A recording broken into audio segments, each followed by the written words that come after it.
Argentina വിരുദ്ധരും ബാക്കി എല്ലാവരും ഒറ്റ ഞങ്ങൾ വിരുദ്ധരെന്ന് പറഞ്ഞില്ല. എന്തുകൊണ്ടോ ഞാൻ എപ്പോഴും പറഞ്ഞ ഞങ്ങൾക്ക് ഒരുപാട് കപ്പൊന്നും ഓടിച്ച ടീമല്ല ഞങ്ങൾ 3 പ്രാവശ്യം വേൾഡ് കപ്പ് അടിച്ചിട്ടുള്ളൂ.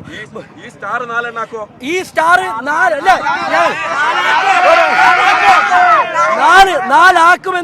ഒരു കാര്യം. പക്ഷേ സ്റ്റാറിന്റെ എണ്ണം കണ്ടിട്ടോ ഗോളിന്റെ എണ്ണം കണ്ടിട്ടോ അർജന്റീനയുടെ കൂടെ കൂടിയവരല്ല ഞങ്ങള്.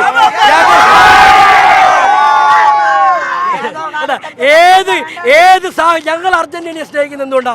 ഏത് സാഹചര്യത്തിലും ഏത് മോശപ്പെട്ട സാഹചര്യത്തിലും തിരിച്ചു വരുന്ന അർജന്റീന. നിങ്ങൾ വേറെ ഏത് ടീമിനെ എടുത്തോ, ഈ സാഹചര്യത്തിൽ തിരിച്ചു വന്നിട്ടുള്ള ഒറ്റ ടീമിനെ നിങ്ങൾക്ക് കാണിച്ചു തരാൻ പറ്റും. ഒറ്റ ടീം ബെൽജിയം തിരിച്ചു വന്നിട്ടുണ്ട്.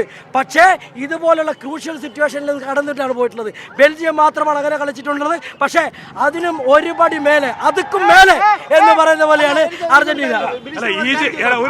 ഈജിപ്ഷ്യൻ ഇന്നത്തെ കളി അതൊരു അറ്റാക്കിംഗ് മോഡിലായിരുന്നു. പക്ഷേ ലാറ്റിൻ അമേരിക്കൻ സൗന്ദര്യം എന്ന് പറയുന്നത് ഒരു ക്ലാസിക്കൽ മോഡാണ്. ആ മോഡ് ഒന്ന് വിറച്ചു പോയോ? ഈജിപ്തിന്റെ കൃത്യമായിട്ട് അവർ കിട്ടിയ അവസരം ഈജിപ്ത് കൃത്യമായി വിനിയോഗിച്ചു.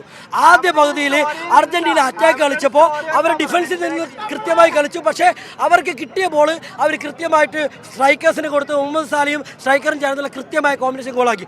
ഈജിപ്ത് വളരെ മികച്ചു നിന്ന ടീം മനോഹരമായി കളിച്ചു, എല്ലാം സംബന്ധിച്ചു. പക്ഷേ ഞാൻ എപ്പോഴും പറയുന്നത് പോലെ ബൈബിളിന്റെ ജീവനാടിയായ മിശിഹ അവതരിച്ചിരിക്കുന്ന അർജന്റീനയെ ഒറ്റ ചോദ്യം ഉണ്ട്.